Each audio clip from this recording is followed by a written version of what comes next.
All right, I don't know if that's super clear, but steak life lessons. I have this video where I'm cooking this Wagyu steak, so I thought I would just do steak life lessons, the psychology of fitness. Number one, different cuts, different perspectives. So with steak, there's all sorts of different cuts. You have like, my favorite's ribeye, then there's T-bone, porterhouse, which I guess is like a type of T-bone, or is a T-bone a type of porterhouse? No, it's definitely a porterhouse is a type of T-bone. And then on the T-bone, there's the New York strip and filet. So then individually, there's the filet. You have your top, is it top sirloin? Top sirloin is not the same as picanha, but picanha is a type of sirloin. Then I don't know what else, what other cuts are there. There's plenty of cuts that I'm missing of like the Denver steak, top round. What else? Like a skirt steak, and then flank steak. I don't know. I guess like I'll stop there. And people have different preferences for what their favorite steak is.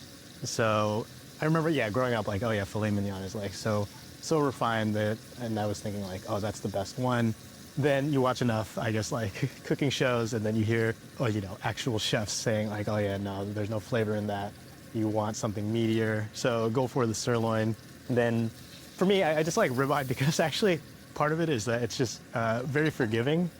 That you can undercook it, overcook it, it's still gonna taste pretty good. Like, or more so on the overcooked side, because then the fat renders more. So it's very forgiving, very tasty, pretty like foolproof. And then if you cook it like perfectly, almost kind of like nothing better. So what does that have to do with fitness? I would say it's that idea that there's like different ways to win, and then people have their preferences.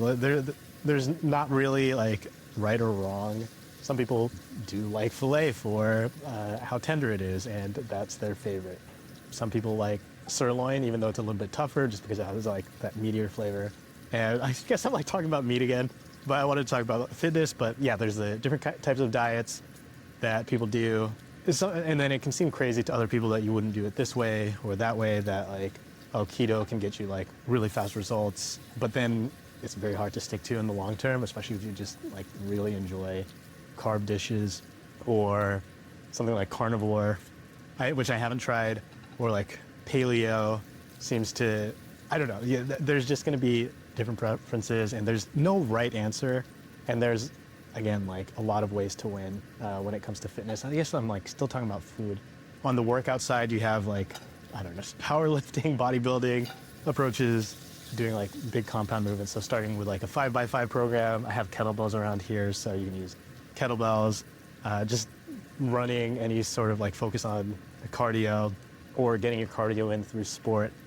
There are a lot of ways to win, and that's something that I think should be celebrated more, rather than oftentimes it's the same thing with Kobe, LeBron, or like Jordan and the GOAT conversation. It just devolves into like, instead of you really like trying to support the player you like, it goes to just attacking the other people in the other camps. So yeah, I guess that's the idea with like fitness. I don't know how that's helped me in my own weight loss journey, other than to feel, I think, like more comfortable with like picking an approach and not worrying too much about what other people think. Clearly I care about what other people think, though, like probably overly so. I mean, I'm posting this to the internet, so I'd love to say I don't care, but let's go to number 2.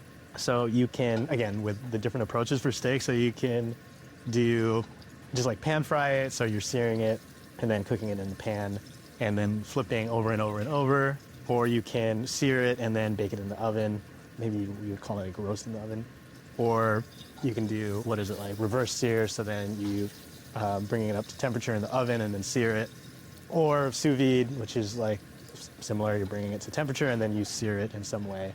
And again, I guess this is kind of the same as the first lesson, is that there's just a lot of different ways to win in fitness and to get good results. But then, like picking the way that you cook the steak, or like picking the program that you want to do, is going to lead to different results. So it can be good to understand like what result you are trying to get, or like what your main goal is, if it's going to be like fat loss, muscle building, or if you're like training for a sport. So how has this helped me in my journey? It is, picking this approach that is, I guess like 3 parts really, or like 2 parts. It's trying to like lift a few times a week and then walk a lot. So there's no real, not yet, at least I haven't added like cardio component, but though I've been doing mostly like classes to get some cardio in or riding on the bike. But for right now, yeah, the main thing is just trying to get my steps in and trying to lift. And so far, so good. Okay, so number 3, here we go. Grilling versus the sous vide, and just the importance of, I guess, like the joy in the process that a sous vide steak is brought to like the perfect temperature, kind of like fairly foolproof once you learn to use the machine. But it does take, I would say, some of the joy out, like doing that versus if you have like, I don't know, a nice Sunday and you're outside and you are grilling. I do have a gas grill, but this is even more so like if you're over like a charcoal grill. The feeling that that gives and that process is nice, but sometimes you don't need that. You just want the end result of like, oh, perfectly, like a steak that's been brought to the perfect temperature. And if the outcome is more important, then probably like the sous vide is gonna give the best result temperature-wise if like that exact temperature matters. So sometimes it's about the joy of the process, sometimes it's not. And then again, like how does this apply to fitness? The different types of workouts or like the diet that you pick. If you like don't like meat, why would you do a carnivore diet? Or, and this is like, I think an approach that has helped me is not doing cheat meals, but trying to figure out, okay, if there is some kind of processed food, whatever, like lower quality food or like snack that I enjoy, then I can figure, as long as I'm tracking closely, I can figure out how to work that into that day's like calories. And then, yeah, picking like the workouts. There was a time where I did really enjoy like doing barbell movements more, and I think that has kind of like faded a little bit. And then, so I do enjoy, I think like kettlebells are a little more fun, I would say. But then it does start to be this thing where I start to program hop because I think of, oh, I want the outcome instead. And it does seem like it will be like the most efficient way through working with barbells. And this is still like an ongoing thing because if you don't like enjoy the process, then it's harder to be consistent. So the best form of cardio for me would be if I could always play basketball and not get injured, and there was just always a pickup game. I would play every night if I had the time to. But because there's just like so much joy in that, but I can't do that every night. So instead, that's why I do find a lot of joy actually in walking, mostly because, as I always say, it's because I'm not really just walking. I can even like play games while I'm on the treadmill, but a lot of it is reading, writing, doing things I would be doing anyway, but I just do it on the treadmill. Like the same thing, like if I'm wasting time on my phone, or at least like happier to do that on the treadmill and get my steps in. So, but I can move on. So number 4, let's see, charcoal versus gas. As mentioned, I have a gas grill. I grew up on like, my dad had like a charcoal grill. So yeah, with like and there's a lot of joy that I feel when, like if there's a charcoal grill, you have the chimney starter, start that up, and the whole ritual of that. But there is a ritual. It takes a longer time to get started with charcoal and I guess the cleanup of it as well versus gas. So when I have the gas grill, I'll grill like multiple times a week. And that said, like probably there's a trade-off there for like taste-wise that the steak over the gas grill tastes better. But if I'm not going to do that multiple times a week just because of the hassle of it, then a gas grilled steak will taste better than the hypothetical charcoal steak. What this has to do with fitness, I think it's more on, this is actually like on both sides. So on the workout side, figuring out like like if you want to build a habit, you have to figure out ways to make it convenient. If your gym is 30 minutes away, you're gonna go less often than if it were closer.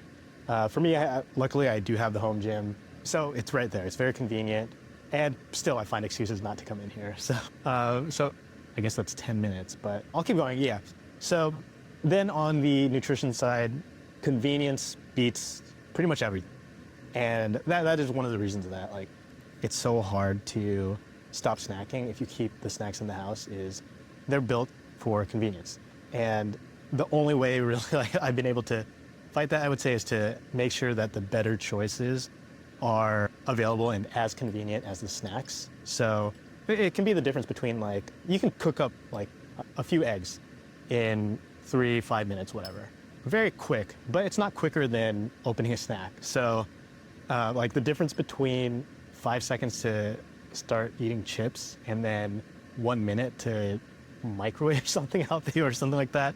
It's just convenience will win out. So I try to at least have like berries on hand, like fresh fruit, and then beef jerky at least, so that I have something like at least a little bit healthy, or like a protein bar. So I have a bunch of like, I guess like David bars, to just have that, to just have a fighting chance. And that's been working. So I will, even if it's just like a few times a day that I make the better choice, sometimes I still make the worst choice and just go to whatever. It is always chips, pretty much. Like not much candy. It's mostly chips that get me. Having something ready. Yeah, if I can just like make the right choice 50% of the time, that's some progress there as far as like snacking less. So that's it right there. So thanks for checking this out.